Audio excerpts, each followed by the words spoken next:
ओम शांति। आज 31 जुलाई 2025 है। बाबा हम सब बच्चों को योग्य बच्चे बनाते हैं। बाबा कई बार मुरलियों में कहते हैं कि बच्चे तुम सब न लायक थे, बाबा आकर के हमें लायक बनाते हैं, यानी योग्य बनाते हैं। तो हम योग्य कैसे बनते हैं? योग्य आत्माओं की निशानी क्या है और योग्य बनने की विधि क्या है? आइए आज के स्लोगन द्वारा जानते हैं।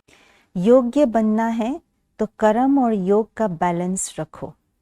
योग्य उसको कहा जाता है जिसका हर कर्म योग युक्त हो, युक्ति युक्त हो, और जिसके हर कर्म जो है वो फलदायी हो।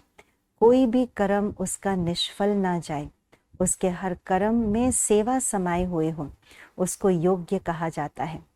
तो ऐसे योग्य बनने के लिए, योग युक्त, युक्ति युक्त, राजयुक्त बनने के लिए बाबा ने ये कहा है कि हमें कर्म योगी बनना है, क्योंकि हम आत्माएं कर्म के बगैर तो रह नहीं सकते एक सेकंड भी। तो कर्म करते हुए अपनी योग्यता को दिखाना है। तो अपने योग्यता को दिखाने के लिए जब हम कर्म करते हैं, तो जब योग का उस कर्म के साथ बैलेंस रखते हैं, तो हर कर्म बाबा की याद से जब करते हैं तो कर्म हमारा श्रेष्ठ बनता है, कर्म हमारे शक्तिशाली बनते हैं। इसीलिए गीता में भी कहा गया है, योगः कर्मसु कौशलम, योगी का हर कर्म कुशल होता है। यानी हम बाबा की याद में जो भी कार्य करते हैं, कर्म योगी बन करके जो भी कार्य करते हैं, वो कर्म कुशलता के श्रेणी में गिने जाते हैं। इसलिए योग्य बनना है, योग युक्त होकर के, युक्ति युक्त होकर के हर कर्म करना है, तो कर्म योगी बने, कर्म और योग का बैलेंस रखे। तो कर्म और योग का बैलेंस रखना माना सिर्फ बाबा को ही कर्म करते समय याद रखे, ऐसा नहीं है। बाबा को याद करें, बाबा की हर चीज को याद करें, बाबा द्वारा मिले हुए ज्ञान का मनन करें, बाबा द्वारा मिलने वाले वर्षे स्वर्ग को स्मृति में रखें, बाबा द्वारा मिले हुए हर खजाने को स्मृति में रख करके उसका योग प्रयोग करे, उसको उपयोग में लाए। तो ये सर्व कर्म योगी इसको भी कहा जाता है।